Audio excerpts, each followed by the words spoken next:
Shalom saudara dan saudari dalam Kristus, bertemu kita kembali dalam Rhapsody Reality TNI Malaysia. Pada hari ini saya akan berkongsikan firman Tuhan dari Pastor Chris yang bertajuk Pengertian Wahyu oleh Roh. Mari kita lihat Efesus 1 ayat 17. Kerana aku selalu berdoa kepada Allah Tuhan kita Yesus Kristus, iaitu Bapa yang mulia, supaya Dia memberikan kepadamu roh hikmat dan wahyu, pengertian akan misteri dan rahsia, dalam pengenalan yang mendalam dan intim tentang Dia. Dalam Matius 16 ayat 13 hingga 20, Yesus bertanya kepada murid-muridnya sepasang soalan yang penting mengenai identitinya. Pertama, Dia bertanya kepada mereka, menurut kata orang, siapakah anak manusia itu? Selepas mendapat jawaban mereka, Dia kemudian menanyakan soalan kedua. Tetapi menurut kamu, siapakah aku ini? Matius 16 ayat 15.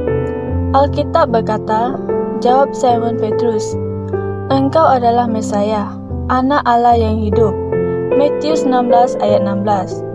Pengakuan Petrus tentang Yesus sebagai Kristus adalah wahyu daripada Allah, tetapi Petrus tidak mengetahuinya. Dia fikir itu adalah dari akal pertimbangannya.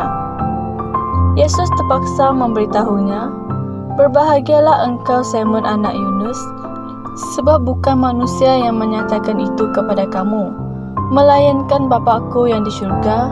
Ayat 17. Haleluya. Sama seperti Petrus, ramai umat Allah telah menerima wahyu daripada Allah. Fikirkanlah, bagaimana kamu tahu bahawa Yesus adalah Kristus? Roh Kuduslah yang menyatakannya kepada rohmu. Alkitab berkata, tidak seorang pun dapat menyatakan Yesus adalah Tuhan, kecuali oleh Roh Kudus. 1 Korintus 12 ayat 3. Kamu mempercayai kelahiran Yesus Kristus dari seorang perawan. Kamu membaca tentang kisah ini di dalam kitab suci dan mempercayainya. Itulah Roh Kudus yang memberikan kamu pengertian tentang misteri tersebut. Sebegitu juga dengan kebangkitan Yesus Kristus, kamu tidak berada di waktu itu ketika ia berlaku, namun kamu mempercayainya. Dan juga, kamu percaya bahawa Yesus Kristus ialah anak Allah, dan bahawa Dia telah mati untuk dosa-dosa kamu, dan Allah telah membangkitkan Dia dari kematian, dan Dia hidup hari ini. Itulah wahyu daripada Allah. Otakmu tidak dapat memikirkan kebenaran seperti itu. Sains tidak boleh memberikan pemikiran seperti ini kepada kamu. Kamu mempunyai pemikiran ini di dalam roh kamu kerana Allah telah memberitahu hal-hal ini kepada rohmu. Ini merupakan sebahagian daripada pelayanan roh dalam diri kita, mendedahkan kebenaran.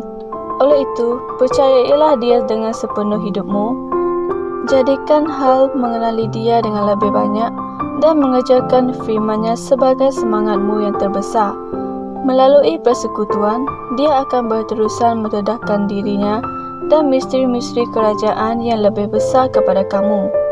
Saudara dan saudari, mari bersama saya membuat pengakuan. Aku mempunyai pengertian akan wahyu yang telah dikurniakan oleh Roh Kudus kepada aku melalui firman.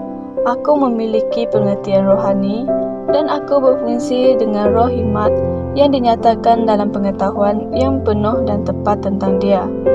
Ketika aku berterusan memakan firman. Haleluya. Di sini ada beberapa renungan tambahan. Kolose 1 ayat 9 dan Efesus 1 ayat 15 hingga 18. Sekian saja perkongsian saya pada hari ini. Tuhan memberkati. Kami percaya saudara-saudari semua telah diberkati dengan perkongsian firman dari Rhapsody Reality. Bagi sesiapa yang ingin menjadikan Yesus Kristus sebagai Tuhan dalam kehidupanmu, kamu boleh mengucapkan doa ini bersama dengan saya. Ya Tuhan Allah, aku mempercayai Yesus Kristus, Anak Allah yang hidup dengan sepenuh hatiku. Aku percaya Dia telah mati untukku dan Allah telah membangkitkan Dia dari kematian. Aku percaya Dia hidup hari ini. Aku mengaku dengan mulutku bahwa Yesus Kristus adalah Tuhan dalam hidupku mulai dari hari ini. Melalui Dia dan di dalam nama-Nya, aku mempunyai kehidupan yang kekal. Aku telah dilahirkan semula. Terima kasih Allah kerana menyelamatkan jiwaku. Aku sekarang adalah anak Allah. Haleluya. Tahniah, sekarang kamu telah menjadi anak Allah. Untuk apa-apa sebarang pertanyaan atau untuk mendapatkan lebih banyak maklumat mengenai bagaimana untuk bertumbuh sebagai seorang Kristian, Anda semua boleh hantar mesej di akaun Facebook kami atau email kami di tnimsia@gmail.com. Sekali lagi, tnimsia@gmail.com. Tuhan berkati Anda semua.